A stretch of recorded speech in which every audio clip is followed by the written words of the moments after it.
नमस्कार शेतकरी बंधूंनो, रॉयल शेती आहे जे काही यूट्यूब चॅनल आहे, तर या यूट्यूब चॅनलवरती आपलं स्वागत आहे. आणि असेच नवनवीन व्हिडिओ पाहण्यासाठी रॉयल शेती या यूट्यूब चॅनलला सबस्क्राईब करा आणि जो काही बेल आयकॉनचा घंटा आहे तर तो घंटा वाजवा, जेणेकरून इथून पुढचे जे काही नवनवीन व्हिडिओ येणार आहेत तर ते आपल्यापर्यंत पोहोचतील. तर चला मग शेतकरी बंधूंनो, व्हिडिओला सुरुवात करूया. आज आपण पाहणार आहोत की कापसाची चौथी फवारणी केव्हा करावी. ज्यावेळेस आपण समजा तिसरी फवारणी करतो, तर तिसरी फवारणी घेतल्याच्या नंतर किंवा 20 ते 25 दिवसांनी आपण चौथी फवारणी करायला पाहिजे. तर ही चौथी फवारणी कशासाठी करायची असते, तर याविषयी आपण माहिती जाणून घेणार आहोत. तर चौथी फवारणी करत असताना आपल्या आपल्या कापूस पिकावर जे काय रसशोषक किडे असेल, मावा असेल, तुडतुडे असेल, पांढरी माशी असेल, लाल कोळी असेल, थ्रिप्स असेल आणि दुसरी अशी गोष्ट आहे की म्हणजे की आपल्या कपाशीमध्ये बोंडअळी येऊ नये म्हणून यासाठी आपण कोणतं औषध वापरायला पाहिजे आणि या बोंडअळीवरती कसं नियंत्रण येईल ह्याविषयी सुद्धा या व्हिडिओमध्ये माहिती जाणून घेणार आहोत. आणि हे काय औषध जे आहे तर ते कोणतं औषध वापरायचं याच्याविषयी माहिती पाहणार आहोत. तर ती एक गोष्ट आहे. आणि तिसरी गोष्ट अशी आहे की की म्हणजे कापसामध्ये जर आपल्याला खूप मोठ्या प्रमाणात जर आपल्याला जर पाते वाढवायचे असेल आणि कापसाची संपूर्ण जर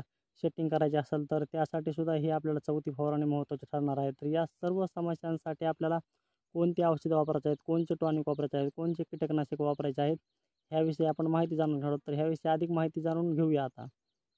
तर जे काय आदामा कंपनी आहे आणि आदामा कंपनीचं जे काय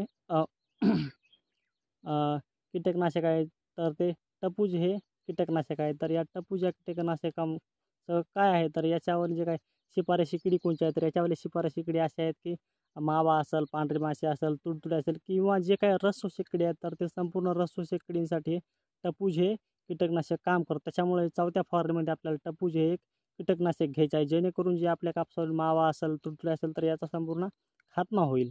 त्याच्यानंतर दुसरं जे आहे की मेनो जे जे जे काय आहे की त्याच्यानंतर आपल्याला लालसा गोल्ड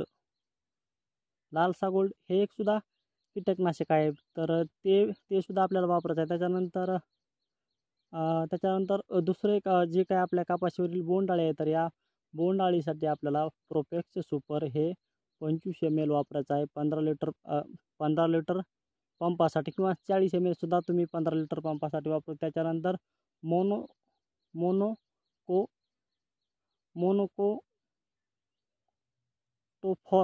मोनोकोटोफॉस हे सुद्धा आपल्याला औषध वापरायचं आहे. आणि हे औषध 15 लिटरच्या पंपासाठी 25 ml वापरायचं आहे. आणि ह्या संपूर्ण औषधांच्या याच्यामध्ये हे जे काही मी औषध सांगितले ते आपल्याला चौथ्या फवारणीमध्ये वापरायचे आहेत. त्याच्यानंतर आपण बोरॉन हे सुद्धा वापरू शकतात.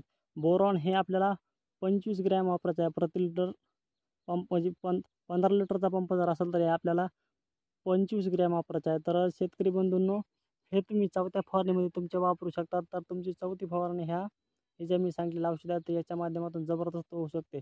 तर शेतकरी बंधूंनो, तुम्हाला व्हिडिओ कसा वाटला, व्हिडिओला लाईक करा आणि चॅनलला सबस्क्राईब करायला विसरू नका. असेच नवनवीन व्हिडिओ पाहण्यासाठी आणि अशीच अधिक माहिती पाहण्यासाठी रॉयल शेती या यूट्यूब चॅनलला सबस्क्राईब करा आणि जे काही बेल आयकॉनचा घंटा आहे तर तो घंटा वाजवा, जेणेकरून इथून पुढचे जे काही येणारे नवनवीन व्हिडिओ असतील तर ते व्हिडिओ तुमच्यापर्यंत येतील आणि तुम्ही ते व्हिडिओ पाहून त्या प्रमाणामध्ये तुमच्या कापूस पिकाची तुम्ही काळजी घ्याल. तर शेतकरी बंधूंना व्हिडिओ कसा वाटला 100% कमेंटमध्ये कळवा. तोपर्यंत राम राम.